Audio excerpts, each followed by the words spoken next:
O presidente do BNDES, Aloysio Mercadante, afirmou que o Fundo da Amazônia já recebeu mais de 3 bilhões de reais em doações. Desse valor, cerca de 1 bi seria da Noruega e 200 milhões da Alemanha, Fê. Pois é, olha, no total, o fundo já acumula mais de 5 bilhões de reais em processo de retomada. A ideia é que o Fundo da Amazônia possa financiar projetos de proteção aos povos indígenas e o controle do desmatamento e também o combate do garimpo ilegal.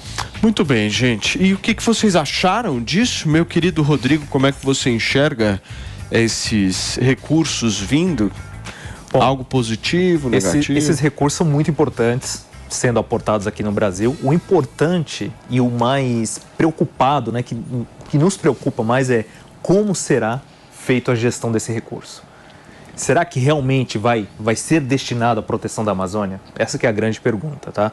Então, assim, é importantíssimo proteger os povos, proteger as fronteiras, enfim, todo esse aporte, ele tem um valor muito grande para a nossa nação.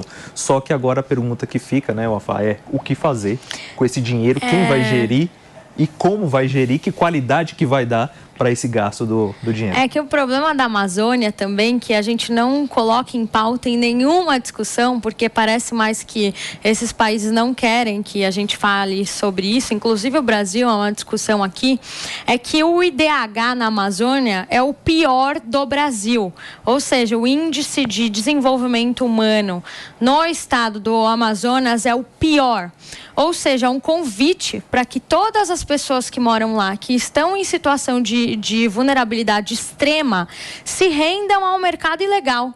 Então não adianta nada a gente ficar falando que a culpa de ter os garimpeiros ilegais lá é as grandes indústrias, né, e tudo isso, sendo que as próprias pessoas que moram lá muitas vezes não têm acesso a um trabalho de qualidade, muitas vezes não têm acesso a uma renda mínima, muitas vezes não têm acesso a um saneamento básico e estão lá no bioma mais rico, né, se eu não posso dizer isso, um dos mais ricos do mundo.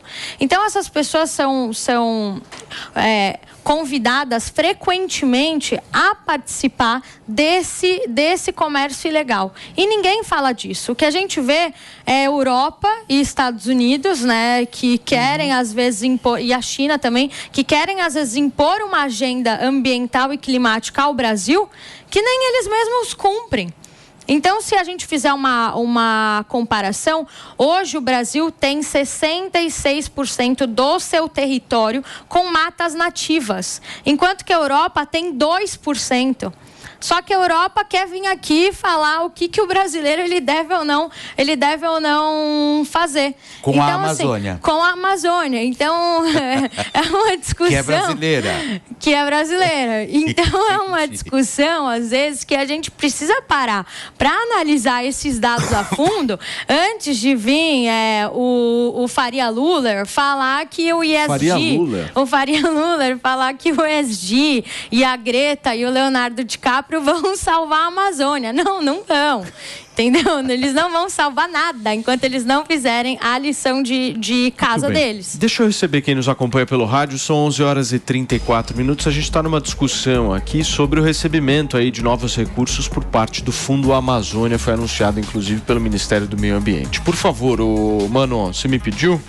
Pedir. Primeiro, esse discurso nacionalista que fica tentando demonizar estrangeiros, o dinheiro internacional, parece aquela coisa que eu me acostumei a ouvir dos petistas falando contra o FMI, contra a ALCA, aquela coisa como se o capital estrangeiro internacional fosse acabar com a soberania nacional. Esse discurso é velho e esse discurso é tradicionalmente da esquerda no Brasil. Então, é algo que me espanta ficar vendo a Wafá com essa demonização internacional, porque as democracias liberais são aquelas que estão abertas à globalização. E aí vem um ponto importante. A gente está lidando com um momento histórico onde há uma necessidade da humanidade de conter a questão das mudanças climáticas, de uma maior consciência quanto à importância da preservação ambiental.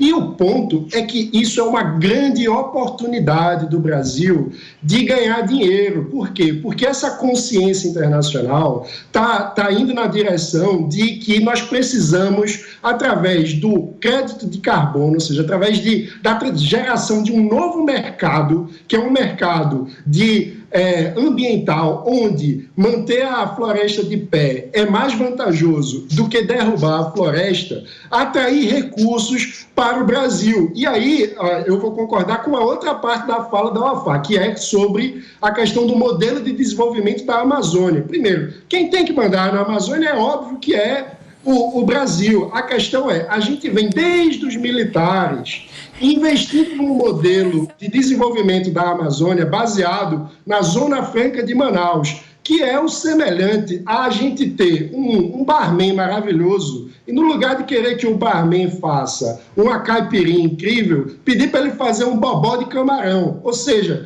é um desperdício do potencial ambiental, do potencial econômico da região amazônica para tentar impor uma industrialização que na prática não faz nenhum sentido. As peças saem de São Paulo, viajam de navio até a Amazônia para lá serem montadas e voltam para São Paulo, onde está o mercado consumidor. Ou seja, do ponto de vista econômico, é uma política que não faz sentido e que é muito cara. São bilhões de reais a cada ano, num modelo que o Brasil insiste desde o tempo dos militares. Então, nesse debate, no lugar de ficar demonizando o capital internacional, o que a gente precisa é mudar o paradigma sobre a discussão da Amazônia, pensar como que a gente pode mudar essa velharia da Zona Franca de Manaus para construir uma nova economia verde que consiga aproveitar de fato o potencial econômico da região, porque o mundo todo sabe que a floresta de pé vale mais que a floresta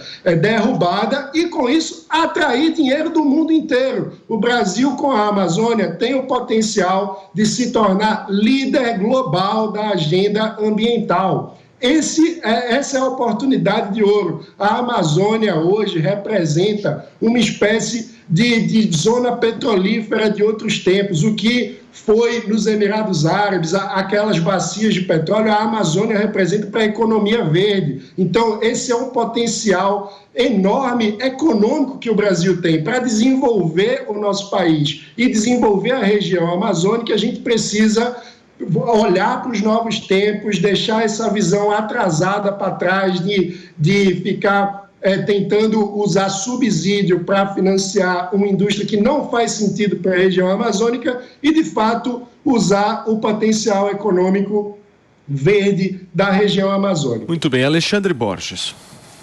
Bom, primeiro, né, bobó de camarão, caipirinha, as coisas estão boas aí em Recife, hein, cara? As suas analogias estão ótimas, estou adorando. Olha só, em relação à Amazônia, evidentemente, tem que ter uma utilização inteligente desse patrimônio que nós temos, sem cair no discurso extremo de dos dois lados. Porque você tem extremistas dos dois lados. Você tem um extremista que quer que nada seja feito na floresta, ninguém pode encostar, ninguém pode entrar, e a gente sabe que quem faz isso acaba facilitando, por exemplo, o trabalho do narcotráfico, das Farc, de um monte de gente que usa aquele espaço como pistas de pouso para recepção, refino e distribuição de drogas. Então, assim, uma Amazônia preservada não é uma Amazônia que não seja monitorada, que não seja mapeada, que não seja cuidada até por questões de segurança. Esse é um extremo que precisa ser combatido. E o outro extremo, como muito bem falou o Mano, foi essa história de demonizar e ter medo do capital estrangeiro porque isso tem uma origem que a gente, no fundo, lá no Eco, sabe de onde vem, né? Aquela teoria que existe um povo que não tem nação, que gosta de dinheiro e que vai nos outros países pegar dinheiro. E isso já deu em campo de concentração, já deu em Segunda Guerra, já deu em muita coisa feia. Então, assim, o mundo tem uma economia integrada, a gente não tem que ter medo de fazer comércio com o mundo, nós sabemos o valor da Amazônia, e se um dia a gente for explorado e perder dinheiro, e a gente perder as riquezas da Amazônia, é por culpa nossa, porque a gente negociou mal, porque a gente negociou errado, porque se a gente negociar de uma maneira inteligente, a gente tem como casar conservação com o desenvolvimento econômico.